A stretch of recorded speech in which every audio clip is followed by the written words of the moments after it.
How long does a roguelike need to be? What you're watching here is a game called Void Bastards, which is, well, it's one of the kinds of things you can find on Steam these days. It's a procedurally generated roguelike first-person shooter scavenging kind of game, which has sort of some loot and shoot elements, but not a lot in the way of your typical new gun, new stuff kind of gameplay.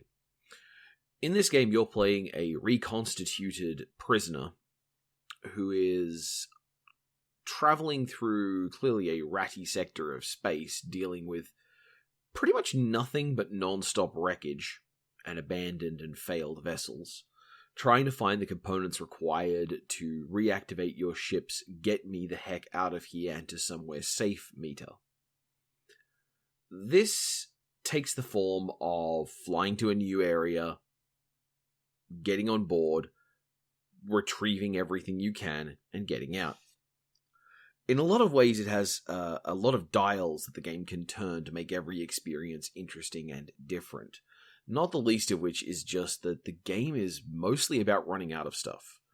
Levels have an oxygen timer built into them. Some levels even have particularly dangerous atmosphere, meaning that you can't hang around in them too long.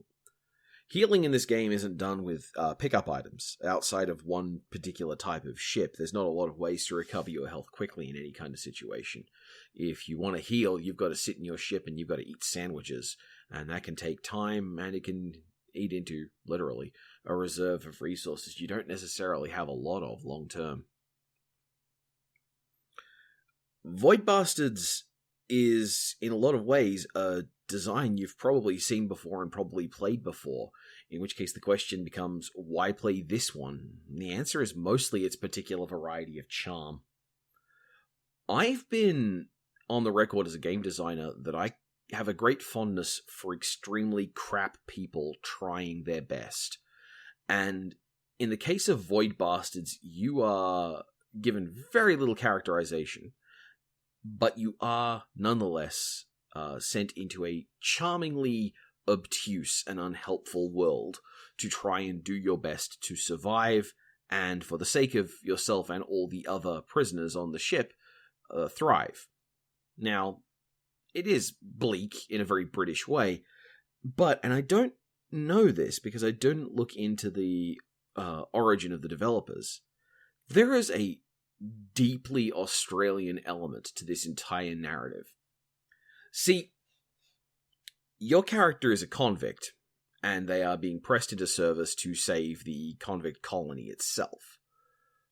But what you're doing is largely endangering yourself and involves a lot of runny-gunny, shooty-funny, and that's great, and I like that, but it still has very little in the way of detail about you, the prisoner. And as far as spoilers go, it doesn't end well for you, but you could kind of tell that going in, right? This is a universe where every single time something goes right, it's only in the aid of making something else go even more wrong. When you look at the kinds of crimes your characters are being locked up for, it can often be things like skateboarding or video or DVD rental being left overdue. This whole thing paints, well, there is the very British way of viewing it, where it's all stiff upper lip and we've got very, very strong set of arbitrary rules. But as an Australian, it lands kind of different to think that this is a game about a posh person who can never be hurt in a British bowler hat, wearing a monocle, sending you out to fight and to die over and over again in the names of overcoming this ridiculous bureaucracy that they themselves put you in place. And your reward at the end of it all is to be forgotten and imprisoned. The absolute best scenario for a convict that was sent to Australia was you wound up stuck in Australia, maybe free. There are some real corkers of crimes when you look in that history, including my personal favourite, someone who was deported to Australia for the crime of waving stick and shouting rascal. I don't know if this game was ever designed with this kind of thing in mind. I think it might have been inspired a bit more by visions of a crap super future like Red Dwarf, where you have automatic, fully sentient, interactable holograms and an absence of any kind of meaningful human connection.